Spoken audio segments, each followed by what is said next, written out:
Welcome back to the TwinSpires Jury. I'm Ashley Anderson here with James Scully and our special guest today, Scott Shapiro, our racing analyst at Churchill Downs. He also provides expert picks at TwinSpires. It's good to have you here today, Scott. How are you doing? Doing well, Ashley. You guys have been doing a great job with the jury. Good to join you, and really excited for the start of the Keeneland meet. I think all the Keeneland races and during the fall and spring meets are fantastic, but the first two cards of both the spring and the fall meet just stick out as way better than just about any regular day, if you want to call it a regular day card. So excited to dive into it. All right. And since Darren's not here this week, I wanted to mention a couple of TwinSpires promos over on our app or on twinspires.com, and also remind you of our very first NHC feeder tournament. We have qualifiers on Saturday at Keeneland and on Sunday at Woodbine. And a little bit later in the show, we have a special promo code for the jury viewers today. So be sure to tune in a little bit later. I'll talk about what that promo code is, a 15% boost on win wagers for any of the races we're about to discuss in our best bets and fades of the week, talking all things Keeneland. And I'll let you start things off, Scott. What is your best bet of the week? Yeah, my best bet comes on Saturday. All three of my discussions will be Saturday at Keeneland. And this is a maiden special weight event for 2-year-olds, 6 furlong affair. And I like a horse with experience in here. And number 3, Know Who You Are. This is a son of Union Rags, actually, that debuted at Ellis back in late August and ran into a very well-meant Cherie DeVoe first-time starter in the process. Not only did that one run well, but took a lot of money. So I thought it was noteworthy that this one went off at 5-1. Everything went wrong in terms of trip that day. Was in tight on the backstretch. Got jostled, at the top of the lane, and still only lost by 2 lengths. And trainer Doug Cowan's about as underrated as it gets. He's 26% on the year, very good with 2-year-olds. So I think Know Who You Are at 9-2 makes for a great bet on Saturday. Yeah, I like it. I think he is actually 29% with maiden special weight races. So very good shot there. James, what do you got? Well, I'm going to go to Keeneland's race 6, which is the Grade 2 Woodford Stakes. It's a 5.5 furlong turf sprint. We'll have some prospects for the Breeders' Cup turf in there. And I landed on number 6, Olympic Runner. Olympic Runner is a old-timer for a 7-year-old gelding for Mark Casse. He was a Grade 2 winner back in 2021. Came back last year. He just ran twice. Something was amiss with them. I'm throw those races out.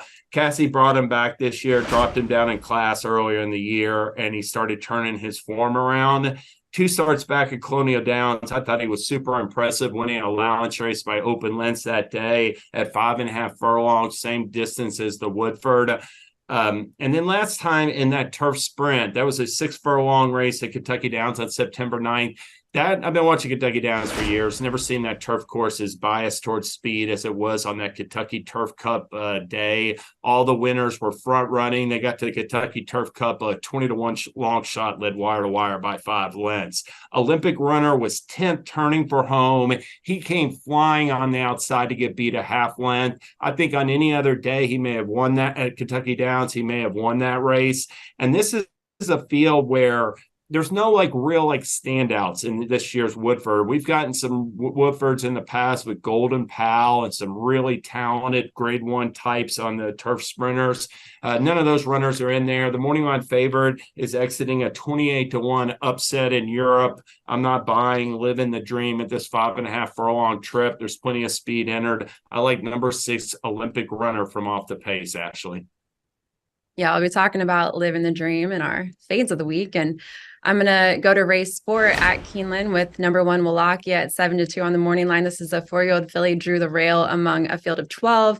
She failed as the favorite last out when she was a distant second in a 1 1/8 mile stakes at Pimlico. 2 back, she dominated by more than 6 lengths at today's distance at Colonial Downs. She's 2 for 3 from a 1.16 miles, and Graham Motion is a 17% winner with beaten favorites. Tyler Gaffleone's picking up the mount. He was the leading rider at Keeneland last meet, so I'm going to give the closer a shot here over the morning line favorite, a Chad Brown runner, Saffron Moon, who has not raced beyond a mile on turf yet. So I'm going with number 1 Wallachia. Kind of Well, you guys have both picked as your best bets, top pick winner or hopeful top pick winners for me, because I picked them both as TwinSpires customers will see in my expert picks for Saturday. All right. We got Shap the Capper. out in our picks. All right, well, let's talk about the horses we're not playing at a short price. James, who are you going to be fading this week? I'm going to turn to race 5 on Saturday. Keeneland, it's an entry-level allowance, optional claimer at 6 furlongs for 2-year-olds. And number 3, Alder, is the 2-to-1 morning line favorite in there. He's a Godolphin homebred, son at Hardspun for Brad Cox. He debuted, well, they were going to debut him on July 15th, and he got all tangled up in the gate. Wound up being a non-starter, and he came back on August 20th and ran and really didn't get out of the gate sharply that day, but just swept past, I thought, a very soft field to win by 6 lengths. The runner-up in that race got a 71 speed rating. The third-place finisher, who came back and got drilled in a maiden claiming race at Churchill Downs, got a 70. I don't think that competition was much. I think he's going to step up to face much tougher in this spot, namely Normandy Hero, Valentine Candy, and Baxley. I like all 3 of those better than Alder, and I will fade him, Scott, in race 5 at Keeneland. That was bizarre, the race that you referenced where he was tangled up in the gate. Usually you see races where the assistant starter holds on to the horse for too long or so. He literally just got tangled in the gate. Legitimately, I don't know if I've ever seen that before, but yeah, you make good points. He was impressive in that next start, but it hasn't proven to be an overly strong maiden special. In terms of my favorite against or fade, I'm going to get a little risky here. And admittedly, this is based on price, not full confidence this mare won't win. But I'm a little bit concerned about number 3 in Italian in the First Lady Stakes. On numbers, she looks obviously very tough. Her resume is impeccable of late, and she has the speed to control things. But the last couple of races have not been quite as fast as her races towards the tail end of last year and her first race in the Jenny Wiley this year. I really thought she would have finished the deal when she was at her best in the Grade 1 Diana, and she's just going to get hammered once again. I could see people making excuses for the 1 1/8 or maybe, needing some time off. But to me, in Italian, a little bit iffy here when you take into account that she's probably going to be 3 to 5. Yeah, I like that fade. I mean, I like playing against horses that I think might not be at the top of their game at real short prices. But what also I think makes it attractive playing against her is I think White Beam is arguably better right now. I think that she ran her down on this fair and square in that Diana and is coming back and may have her number again in the First Lady on Saturday. Yeah, it looks like she's a horse filly White Beam on the upswing, while there could be chance that in Italian is going the wrong way. And like you said, and I said, just a price dependent favorite against. When she loses, you're going to get quite a bit of separation in the horizontals. So you going White Beam, Scott, or are you going a different route? I picked White Beam. That's the problem. And that's why I think in Italian's going to get hammered is there's nobody other than even White Beam who has the one race to go to that really looks on paper as fast as in Italian. But when these mares or fillies stop being the same, they can get beat by inferior horses. And we kind of saw it in the Diana. All right, well, I'm going to take it back to the Woodford and talk about that morning line favorite, number 2, Live in the Dream at 3 to 1. This is a 4-year-old gelding who makes his first U.S. start for Adam West. Drew a tough spot on the inside, and he's coming off a 1-length win in the 5 furlong Nunthorpe. He's 4 for 13 at today's distance, but I see a lot of competition here. James, you mentioned Olympic runner. I also like number 8, R Shot at 9 to 2. He's 3 for 6 from the distance and won his one race at Keeneland previously. Tyler Gaffney owns the board, and the outside post wanted a high percentage last meet in these race conditions. So I'm looking there. I also thought number 9 Coffee Maker at 12 to 1, a filly from Wesley Ward's barn, has a chance. We just saw Wesley Ward race playlist in the Franklin Simpson against the boys. She came in second. I think Coffee Maker could hit the board here. So I'll, especially at 12 to 1, take that price. And even Beer Can Man, I think maybe has a shot in this field. What do you think, Scott? Who'd you pick in your expert pick? I did go with James's long shot Olympic runner in there, but it's a tough one for me on Living the Dream. This is a long shot from the Nunthorpe, like you mentioned, that was 28 to 1 and just broke on top, and they were straight away 5 furlongs there, and really just kept going and holding off all rivals.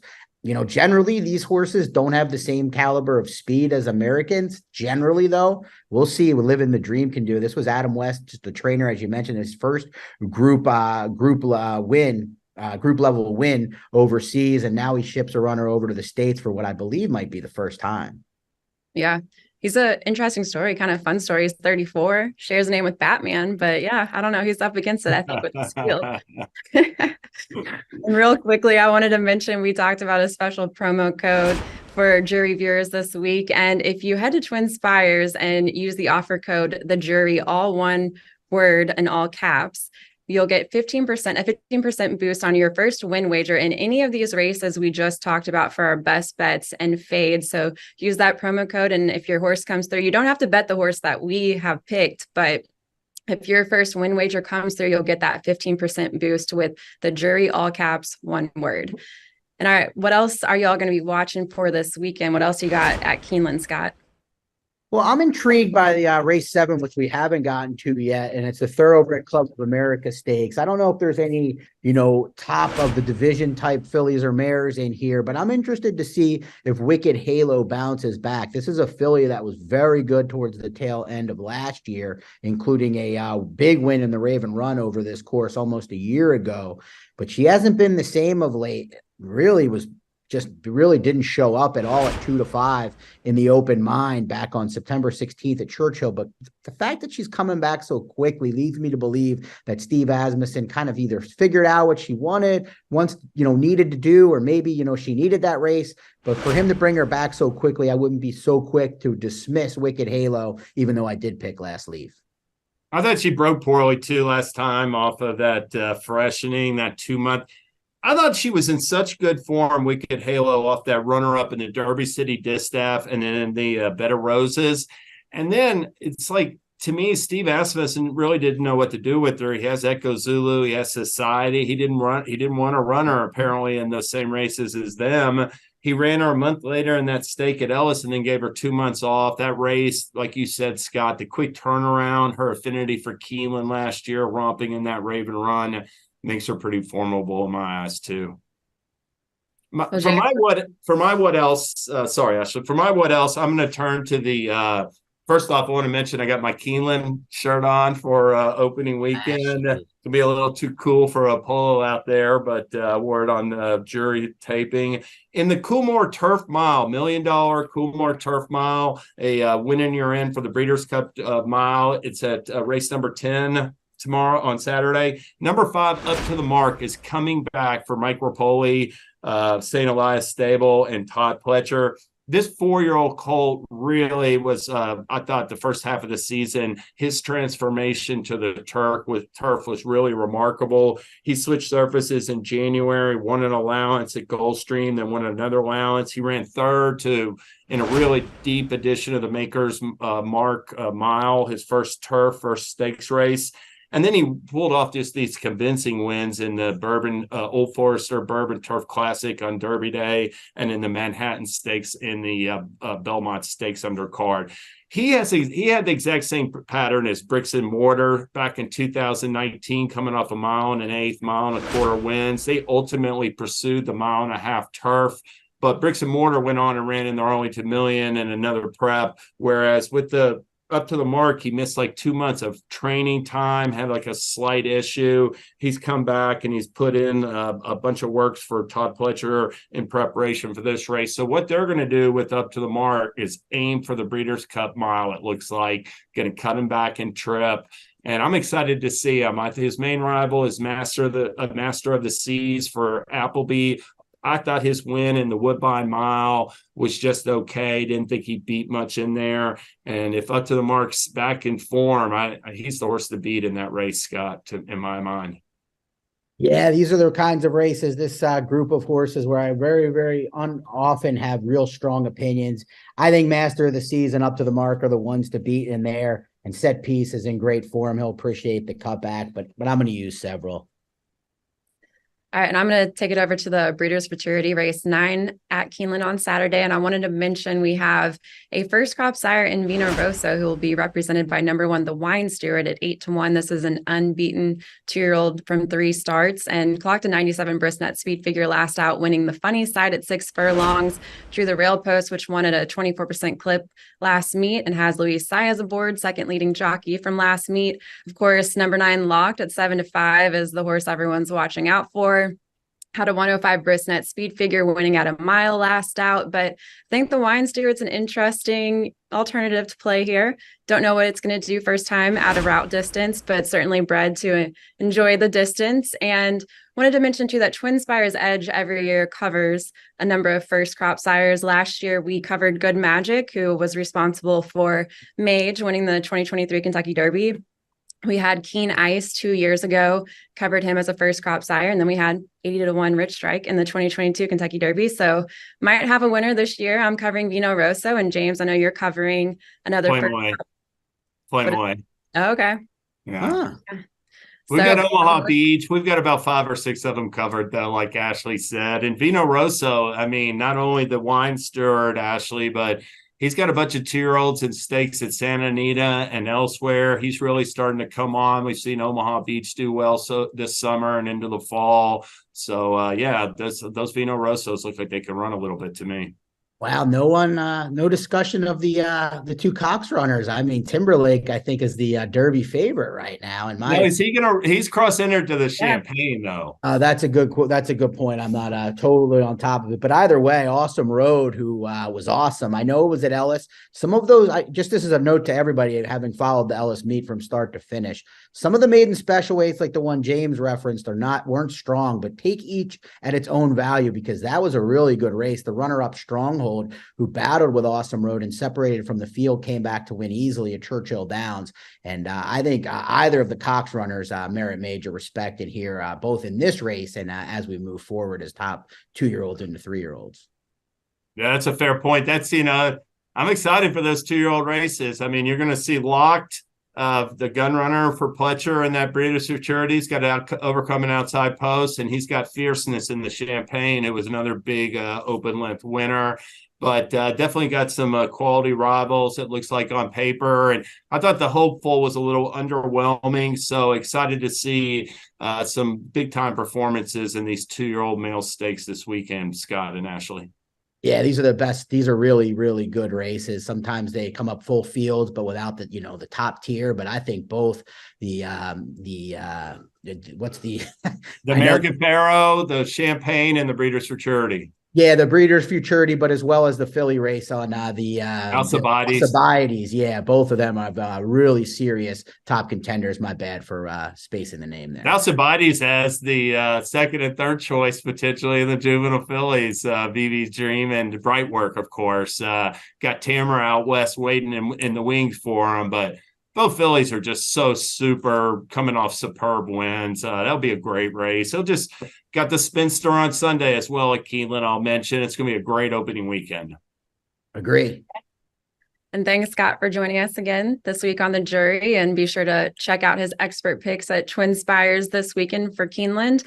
And also remember that promo code, the Jury, all one word, all caps, for that 15% boost on our win wagers on the best bets and fades. We'll be back next week for more best bets and fades of the weekend, and we'll see you next time.